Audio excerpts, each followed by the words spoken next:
Okay, so I got tagged on this video here. It looks like it's a pretty bad situation, I guess, with the sewage backing up into the toilet and the shower of this bathroom here. And this tenant unit here, that's pretty bad here. So here's what I would do from the landlord's perspective. This is if the landlord came to me and goes, "Hey, Rob, I got a tenant with this situation," I'd be like, you need to immediately go send a technician out to the property and, figure out what's going on here. Let's get that sewage cleaned up and figure out what is going on.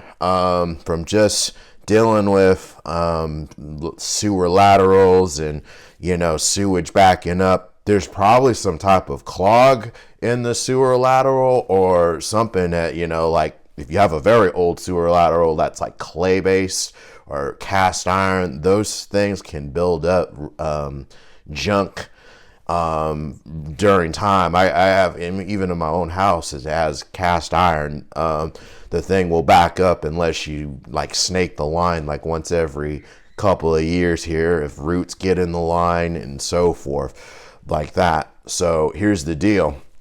You as a landlord, you're going to ask probably like, are you responsible for, fixing that stuff? Well, initially I would take care of it. Yes, it is a habitability issue. You can't have raw sewage inside the dwelling unit. Okay, that would be a substantial breach of the warranty of habitability.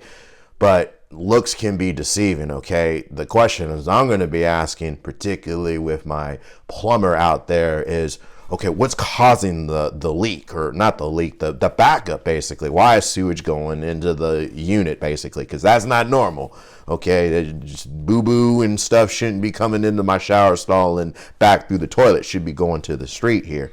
And I've had cases where, for example, stuff is being put down there that shouldn't be down there. I think one time we had one where it was like a toy or something. It was like a Ninja Turtle or something like that, like action figure got stuck in the lateral and then stuff started backing up. Okay, well, I'm going to tell you this: Master Splinter and a gang shouldn't be in the sewer lateral. Okay, that's not normal. Okay, and if things were working fine, at the beginning of the tenancy, nothing was wrong, and we find Master Splinter in there, that's kind of indicating that the tenant might have, or their kiddo might put something down the toilet there.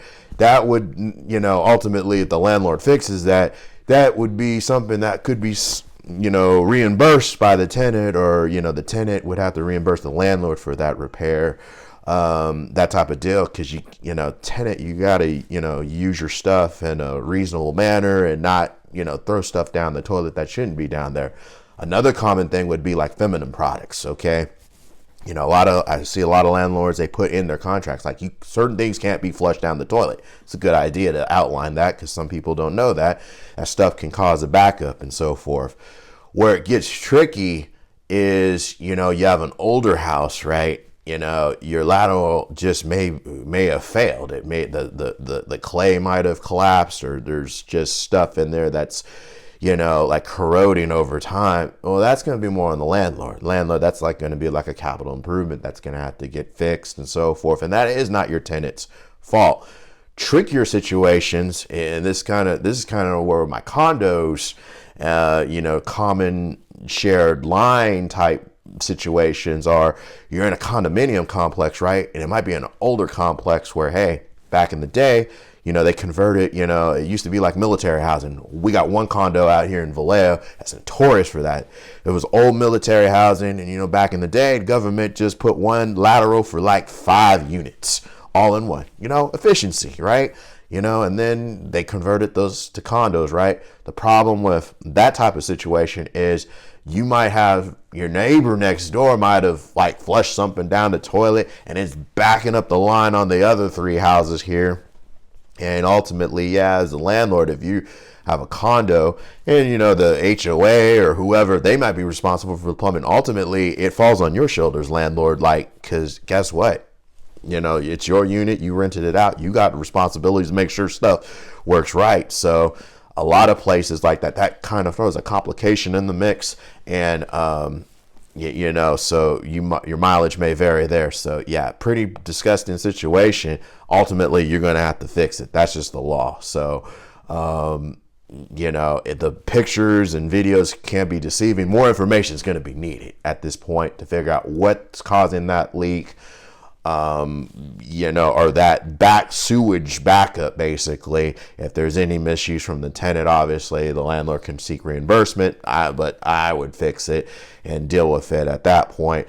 But ultimately figuring out what's really causing that problem. Is it a maintenance problem or is it a misuse problem? That's what I would want to know. So hopefully that helps out. Landlords, you're going through this situation, feel free to reach out. If you're in the Northern California area, feel free to reach out. We might probably be able to help you out. If you got comments, questions, put them down below. Until next time, folks, I'll see you then. Thanks.